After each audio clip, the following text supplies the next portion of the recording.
अब जिसमें अगली फंक्शनैलिटी ऐड करने जा रहे हैं वो लोग हम कर रहे हैं डिलीट डेटा की। तो उसके लिए हम एक फंक्शन बनाएंगे that is bye delete data करके, और जो डेटा हम डिलीट करने वाले हैं वो हम यूज करने वाले हैं एनरोलमेंट नंबर से।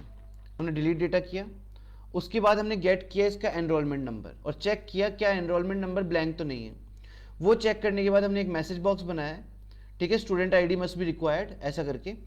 और उसके बाद हमने लगाया एक एल्स पोर्शन। एल्स पोर्शन में हमने क्या किया है, एक पॉपअप लिया है, डिलीट करवाने से पहले पूछा है कि क्या मैसेज को डिलीट किया जाए या नहीं किया जाए।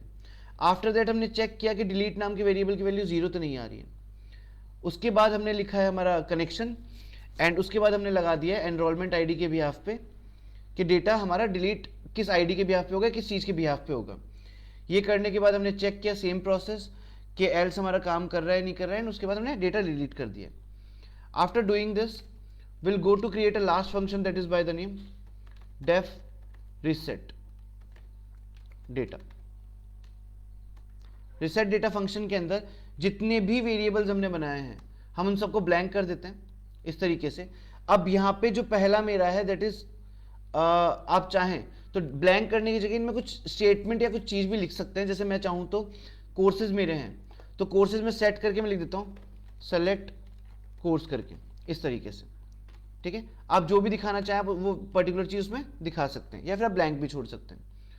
After that reset data we can go and use अगला function that is search data.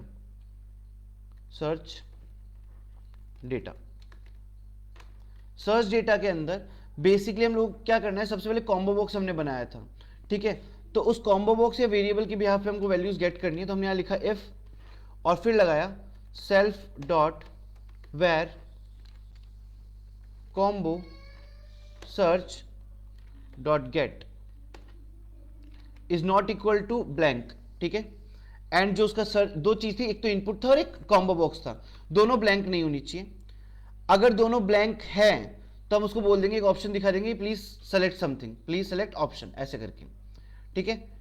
Otherwise हम आएंगे इसके एल्स पार्ट पे, और एल्स पार्ट में आने के बाद हम लोग यहां पे कनेक्शन कर देंगे और यहां पे क्वेरी लगाएंगे that is select star from student, जहां पे and the query goes like this, जहां पे हमने जो डेटा था कॉम्बो बॉक्स में जो हमने चीज ली है जैसे आईडी हो गई या जो पर्टिकुलर चीज हो गई, उस कॉलम नेम को टारगेट किया है।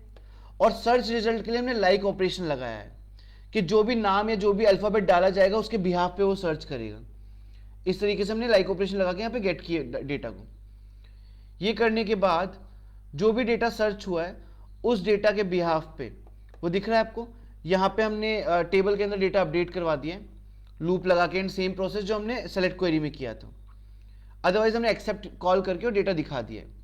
सो यहां तक काम करने के बाद हमारा कंप्लीट जो प्रोसेस है student management system with database my sequel and all that वो कंप्लीट हो चुका है। एक बार इसको रन करके देख लेते हैं। तो हम प्रोजेक्ट को रन करेंगे और रन करने के बाद हम एक एक फंक्शनैलिटी को टेस्ट कर लेते हैं पहले। सो अभी ऑब्वियसली बात है मेरे को एक एरर मिलने वाली है क्योंकि मेरा जैम्प सर्वर ऑन नहीं है। वो कनेक्शन के लिए चेक कर रहा होगा पर उसको जैम्प ऑन नहीं मिला होगा, तो तब तक हमारा माई सीक्वल सर्वर ऑन कर लेते हैं। स्टार्ट करते हैं। सो एडमिन स्टार्ट हो गया इसका। Now we will rerun the process again. Okay, ये आ चुका है ऑलरेडी, एक डेटा हमारे यहाँ पे आ रहा है, आप देख सकते हैं। मैं वापस एक बार डेटा फिल करता हूँ, रिसेट करता हूँ पहले। ओके, फंक्शनैलिटी ऐड नहीं की है बटन्स में, वो भी ऐड कर देते हैं। सो हम जाते हैं ऊपर बटन्स के ऊपर और ये हमारे बटन्स हैं। अगला बटन है हमारा अपडेट का, तो यहाँ जाएंगे और ऐड करेंगे कमांड करके update data. Next button is हमारा डिलीट वाला, तो यहाँ पे हम जाएंगे और ऐड करेंगे command equal to delete data. Next function ये हमारा रिसेट है, इस पे ऐड कर देंगे कमांड रिसेट के लिए equal to and self dot reset data. ये बटन्स हमारे पूरे हो गए। हम इसके बाद हम सर्च वाले बटन्स पे डेटा डाल देंगे। तो ये रहा हमारा सर्च वाला कॉम्बो बॉक्स और ये रहा हमारा सर्च वाला टेक्स्ट फील्ड। एग्जैक्टली इन पे हमने कोई काम नहीं करना है, एक बटन हमने बनाया था बस उस पर काम करना है हमको, ठीक है, ये वाला। तो सर्च पे चल जाते हैं हम और सर्च वाले बटन पे जाके कमांड ऐड कर देते हैं, command is equal to search data, ठीक है, और यहां पे जाके कमांड लगाते हैं, कमांड फेच ऑल। नाउ हमने फंक्शनैलिटी सारी ऐड कर दी है। अब एक बार चलते हैं। ओके, अभी प्रोजेक्ट लोड होते हैं, सबसे पहले हम देखते हैं गेट कर्सर को, कि अगर आप इस डेटा के रो पे क्लिक करोगे तो गेट कर्सर फंक्शन की मदद से इसमें पूरा डेटा अपडेट हो चुका है।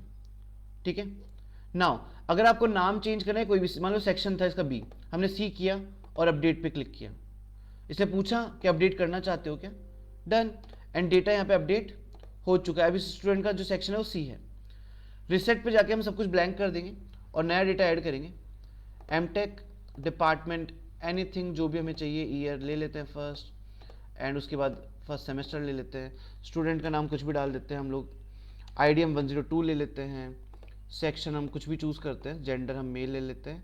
डीओबी हम डाल देते हैं कुछ भी, फॉर एग्जांपल 12/10/1998 एंड यहाँ पे जाके इसको चेंज कर देते हैं। परफेक्ट। मोबाइल नंबर हम डाल देते हैं, ईमेल आईडी XYZ करके ले लेते हैं, एड्रेस हम कोटा करके डाल देते हैं एंड सेव करते हैं। डेटा सेव हो गया, दोनों डेटा आ रहे हैं। मैं अगर पहले पे क्लिक करूंगा तो पहले का डेटा फॉर्म में लोड हो जाएगा गेट कर्सर से, दूसरे पे क्लिक करूंगा तो दूसरे का लोड हो जाएगा। ठीक है, अगर ऐसे कोई डेटा डिलीट करना हो तो डिलीट बटन पे क्लिक करके डेटा डिलीट कर सकते हैं। नाउ सेलेक्ट पे जाते हैं और हम एनरोलमेंट नंबर के बाई चीज़ें सेलेक्ट करने वाले हैं। तो मैंने लिखा 101। आप देख सकते हो जिसका एनरोलमेंट नंबर, जैसे इसके स्ट्रिंग में हमको क्या मिला है, 101 मिल गया है। ठीक है, इसलिए हमको ये मिल चुका है। अगर फॉर एग्जांपल एनरोलमेंट नंबर की जगह हम जाते हैं नेम से सर्च करते हैं, हमने लिखा ए, नाउ सर्च, तो दोनों के नाम में ए नाम का अल्फाबेट प्रेजेंट है, इसलिए वो दोनों के नाम दे रहा है। अगर हम लिखते हैं यहाँ पे AM और फिर सर्च करते हैं तो सिर्फ अमित हमको मिलने वाला है। हम AN लिखते हैं तो अंकित, एंड शो ऑल पे क्लिक करते दोनों डेटा में प्रेजेंट हो जाएंगे। सो होपफुली आपको समझ में आया होगा। ये हमारा स्टूडेंट मैनेजमेंट सिस्टम था जिसमें ऑलमोस्ट हमने डेटाबेस फंक्शनलिटी सारी डाल दी है। Thank you so much.